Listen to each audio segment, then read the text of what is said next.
पानी केरा बुदबुदा असमानस की जात, देखत ही छिप जाएगा ज्यों तारा प्रभात। सबसे पहले बात करते हैं टॉपिक पर। आप देखिए जो समाज है ना, जिसके लिए हम पूरी ज़िंदगी क्या बोलते हैं, अब समाज है भाई, इसके साथ चलना पड़ता है। समाज है भाई, इसे छोड़ थोड़ी सकते हो। समाज है भाई, कल क्या बोलेगा। हम सुबह उठते हैं ना, समाज समाज समाज करना शुरू करते हैं और रात तक समाज समाज समाज करके सो जाते हैं। कुछ ऐसा प्रभाव हमारे समाज का हमारे दिमाग पे पड़ चुका है कि हम जो कर रहे हैं ना, वो सिर्फ और सिर्फ समाज की सेटिस्फैक्शन के लिए कर रहे हैं। अपने विषय में तो हमने कभी विचार किया ही नहीं। और कल जब हमारे साथ कोई अनहोनी हो जाती है ना, तो ये आपका समाज उसे एक बहुत अच्छा नाम देता है कि चलो जी अब खुद खुशी कर गया। मतलब आपकी पीड़ा, आपके दुख, आपके कलेश जो आपसे बर्दाश्त नहीं हुए और उससे आप एक बहुत गलत कर्म कर बैठे या एक बहुत बड़ा गलत कदम उठा बैठे, उसे समाज ने क्या नाम दिया? खुद खुशी। जैसे शास्त्र क्या कह रहे हैं? आत्महत्या, आत्महनन। कितना भेद है दोनों शब्दों में। क्या आप सोचिए कोई व्यक्ति अपनी इच्छा से अपने आप को मार देगा, अपनी खुशी से मरने की कोशिश करेगा, बहुत हंसते हंसते सुसाइड कमिट करेगा, लेकिन नाम दे दिया खुद खुशी। ये है हमारा समाज।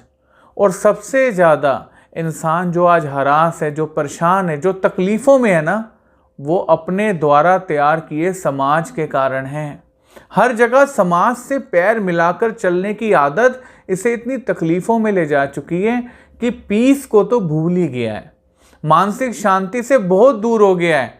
और समाज ने एंड में इसे क्या नाम दिया? चलो भाई, उसकी खुशी थी, ये गलत काम कर गया। लेकिन आप सोचिए, जो ये आत्महनन का प्रयत्न कर बैठते हैं, इन्हें लगता है कि मुसीबत से मुक्त हो जाएंगे हम, हमारे ऊपर जो ये संकट आएंगे कट जाएंगे, मर जाऊंगा ना बात ही खत्म हो जाएगी। मन में ऐसे ही विचार आना शुरू हो जाते हैं कि मर जा, उसने भी तो मौत अपनी गले लगा ली, मुक्त हो गया। अब क्या पता पीछे कौन रो रहा है, कौन हंस रहा है। बहुत ठीक बात है, पीछे आपको नहीं पता कि आपके बच्चे रो रहे हैं, रोटी के लिए दर-बदर हो रहे हैं, कुछ भी हो रहे हैं। लेकिन एक बात याद रखिएगा, उन्हें भी नहीं पता कि आप आगे कितने कष्ट भोग रहे हैं। क्योंकि आत्महत्या का साधन आपने किस लिए अपनाया? कि मर जाऊंगा ना, इन कष्टों से मुक्त हो जाऊंगा। लेकिन आपको पता ही नहीं कि ये कष्ट मच्छर बराबर नहीं है संसार के, जो आगे आपको भोगने पड़ जाएंगे आत्महत्या के कृत्य को कर कर। लेकिन देखिए दोहा कितनी आसानी से बोल रहा है, पानी केरा बुदबुदा असमानस की जात, और देखत ही छिप जाएगा ज्यों तारा प्रभात। कि पानी के ऊपर उठा बुलबुला जैसे 2 मिनट में कुछ ही क्षणों में फूट जाता है, वैसे ही ये मनुष्य देह जो हमें लगता है बहुत बड़ा जीवन है, कुछ ही समय में खत्म हो जाता है, क्षण भंगुर है, नष्ट होने वाला है। लेकिन आज मनुष्य से कलयुग का ये 70 से 80 साल का समय भी नहीं काटा जा रहा। इसके लिए बहुत सी चीजें जिम्मेदार हैं। लेकिन क्या आत्महत्या ये आखिरी दरवाजा है? यही सब कुछ करने के लिए भगवान ने मनुष्य देह दिया था।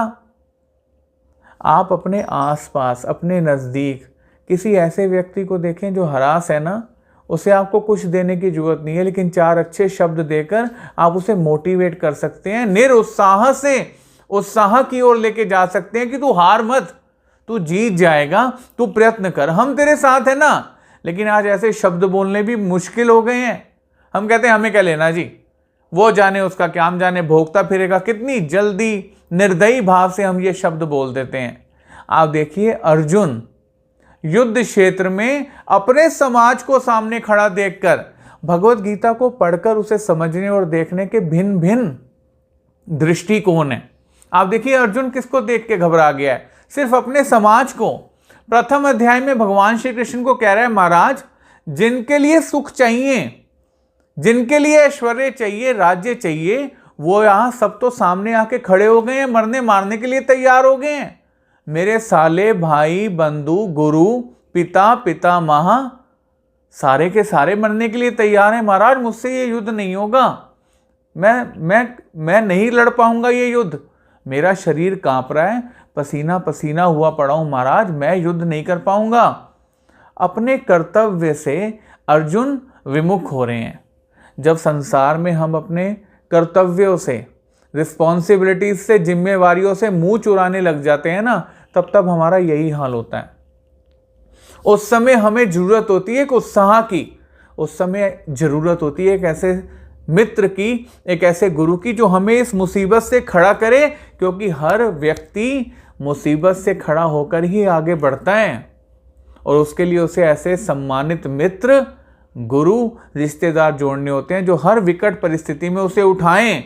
और सबसे पहले मनुष्य का ये कर्तव्य बनता है कि वो किसी ऐसे समाज का अनुसरण ना करे, अनुकरण ना करे, जिसका ये फल हो कि एक दिन वो आत्महत्या के सामने खड़ा हो और जिस समाज के लिए सारे कष्ट उठा रहा है वो कहे जी खुद खुशी कर गया। कितनी अशोभनीय आप ये देखिए बात बन गई है कि एक आदमी पीड़ा से इतना हरास हो गया, प्रेशरलाइज हो गया कि आत्महत्या कर रहा है और समाज कह रहा है खुदकुशी कर गया। यहां अर्जुन भी अपना सब कुछ छोड़ गए हैं। भगवान श्री कृष्ण जी कह रहे हैं, अर्जुन पहले जिनकी दृष्टि में तू बहुत सम्मानित हुआ, आज जब अपमान को प्राप्त होगा ना, तो मृत्यु से भी ज्यादा कष्टदायक होगा वो जीवन जो ये तू युद्ध को छोड़ रहा है।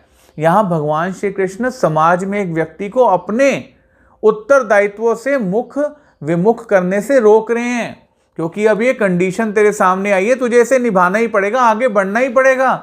भगवान श्री कृष्ण जी कितना अच्छा श्लोक बोल रहे हैं, हत्वा प्राप्यसि स्वर्गम जीतवा वा भोक्ष्यसे महीम, कि अगर तू मर भी गया ना इस युद्ध में अर्जुन, तो स्वर्ग को प्राप्त करेगा। बहुत मुश्किल है प्राप्त करना, लेकिन ये युद्ध ही तुझे, मतलब युद्ध मतलब कोई लड़ना नहीं है। आपके सामने जो रोज उठने के बाद जिम्मेवारियां हैं ना, उनसे जूझना सबसे बड़ा युद्ध है। और अगर इन्हें जूझते हुए इनको पूरा करते हुए हम एक दिन दुनिया से अपने आप चले भी जाएंगे ना, तो हमें सबसे बड़ी कीर्ति प्राप्त होगी जो स्वर्ग तुल्य है, मान सम्मान की। बंदे ने पूरी जिंदगी अपने कर्तव्यों का वहन किया। और आगे भगवान क्या कह रहे हैं, जितवा व भोक्ष्यसे महीम, और अगर तू इस युद्ध को जीत गया ना तो पूरी पृथ्वी पर राज्य करेगा। अर्थात अगर हम इन जिम्मेवारियों को पाल पोस गए ना, इन्हें निभा गए, तो आगे जाकर कीर्ति को प्राप्त होंगे, पूरे परिवार में सम्मान प्राप्त होगा कि इसने अपनी जिम्मेवारियां निभाई। लेकिन सामाजिक नहीं, अपनी जो जिम्मेवारी हैं, समाज को देखकर जो हम भाग रहे हैं ना, उसमें हमें रुकना है। तब जाके ये आत्महत्या जैसी चीजें हमारे सामने नहीं आएंगी, मर जाओ ऐसे विचार नहीं आएंगे। इस नपुंसकता को छोड़ना पड़ेगा। यही भगवान श्री कृष्ण अर्जुन जी को बोल रहे हैं कि तुम ऐसे अपने आप को मर्दानगी से नपुंसकता पे मत लेके जाओ। भगवान श्री कृष्ण क्या बताना चाह रहे हैं? सिर्फ यही बताना चाह रहे हैं कि जो इंसान सामर्थ्य रूपी तरीके से खड़े होकर अपने आगे आ रही परिस्थितियों को निभा जाता है, उनसे जूझ जाता है, वही सच्चा योद्धा है। और इस बात पे एक बड़ा पुराना गीत भी याद आता है, जिंदगी को बहुत प्यार हमने दिया, मौत से भी मोहब्बत निभाएंगे हम, रोते रोते ज़माने में आए मगर हंसते हंसते ज़माने से जाएंगे हम। जय श्री कृष्ण।